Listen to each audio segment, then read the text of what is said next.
ಏನ್ ಮಾಡ್ಕೊಂಡಿರೋದು? Software engineer, 10 years of experience. Engineering student second year.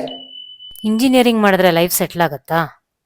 Course engineering ಮುಗಿಸಿ ಒಂದು 50,000 ರೂಪಾಯಿ ಸಂಬಳ ಸಿಕ್ಕರೆ ಸಾಕು. ಅದರಲ್ಲಿ ಒಂದಿಷ್ಟು ಅಪ್ಪ ಅಮ್ಮ ಕೊಟ್ಬಿಟ್ಟು ವೀಕೆಂಡ್ ಎಣ್ಣೆ ಖರ್ಚು ಮಾಡ್ಬಿಟ್ಟು ಒಂದು ಬೈಕ್ ತಗೊಂಡು ಬೇಗ ಮನೆ ತಗೊಂಡ್ಬಿಟ್ಟು ಸೆಟ್ಲ್ ಆಗ್ಬಿಡ್ತೀನಿ. 32 ವರ್ಷ, 1 ಲಕ್ಷ ಸಂಬಳ ಬರ್ತಾ ಇದೆ. ಮನೆಯಲ್ಲಿ ಕಾಚನ EMI ತಗೋತಾ ಇದ್ದೀನಿ. ನಿಮ್ ಡ್ರೀಮ್? ಈ ಕಂಪ್ನಿ ಮುಂದೆ ಟೀ ಅಂಗಡಿ ಇಡೋದು ಅಥವಾ ಇಡ್ಲಿ ಅಂಗಡಿ ಇಡೋದು.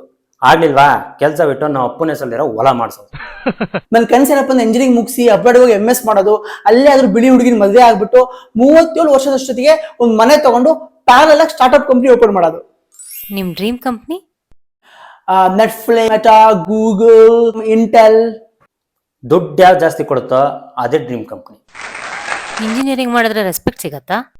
ನನ್ನ ಫ್ಯಾಮಿಲಿ ನಾನೇ ಫಸ್ಟ್ ಇಂಜಿನಿಯರು. ರೆಸ್ಪೆಕ್ಟ್. ಅಲ್ಲಿ ಮನೇಲಿ ಇಬ್ರು ಇಂಜಿನಿಯರ್ಗಳು ಅವರೇ ಗುರು. ನೀನ್ ಕೆಲಸ ಸೇರ್ಕೊಂಡು ಆನ್ ಸೈಟ್ ಹೋಗದೆ ಹೋದ್ರೆ ನಿಮ್ ಮನೆಯಿಂದ ನಿನ್ನ ಟರ್ಮಿನೇಟ್ ಮಾಡಿ ಬಿಸಾಕ್ತಾರೆ. ಇಂಜಿನಿಯರಿಂಗ್ ಸಬ್ಜೆಕ್ಟ್ಸ್ ಹೆಲ್ಪ್ ಆಗತ್ತಾ? ಕೋರ್ಸ್ ಅದಕ್ಕೆ ಅಲ್ವಾ ಎಲ್ಲ ಇಂಜಿನಿಯರಿಂಗ್ ಸಬ್ಜೆಕ್ಟ್ ಕಷ್ಟಪಟ್ಟು ಓದ್ತಾ ಇರೋದು. ಅಪ್ಪಿ ಒಂದು ಮಾತು ಹೇಳ, ಯಾವ ಸಬ್ಜೆಕ್ಟು ಯೂಸ್ ಆಗಲ್ಲ. ದುಡ್ಡು ಕೊಟ್ಟು 2 ತಿಂಗಳು ಕೋರ್ಸ್ ಮಾಡಿದ್ರೆ ನನ್ನಂತ ಮೆಕ್ಯಾನಿಕಲ್ ಇಂಜಿನಿಯರ್ ಸಾಫ್ಟ್ವೇರ್ ಇಂಜಿನಿಯರ್ ಆಗ್ಬೋದು. ಎಜುಕೇಶನ್ ಸಿಸ್ಟಮ್ ಇನ್ನು ಜಾಸ್ತಿ ದುಡ್ಡು ಬೇಕಾ? ಫೇಕ್ ಎಕ್ಸ್ಪೀರಿಯನ್ಸ್ ಸರ್ಟಿಫಿಕೇಟ್ ಹಾಕೋಬೇಕು. ಐಟಿ ಎಂಪ್ಲಾಯ್ ವರ್ಸಸ್ ಟೀ ಅಂಗಡಿ ಓನರ್. ನನ್ನ ಡ್ರೀಮ್ ಕಂಪ್ನಿ. ನಿಮ್ಮ ಡ್ರೀಮ್ ಕಂಪ್ನಿ? ಶಿಟ್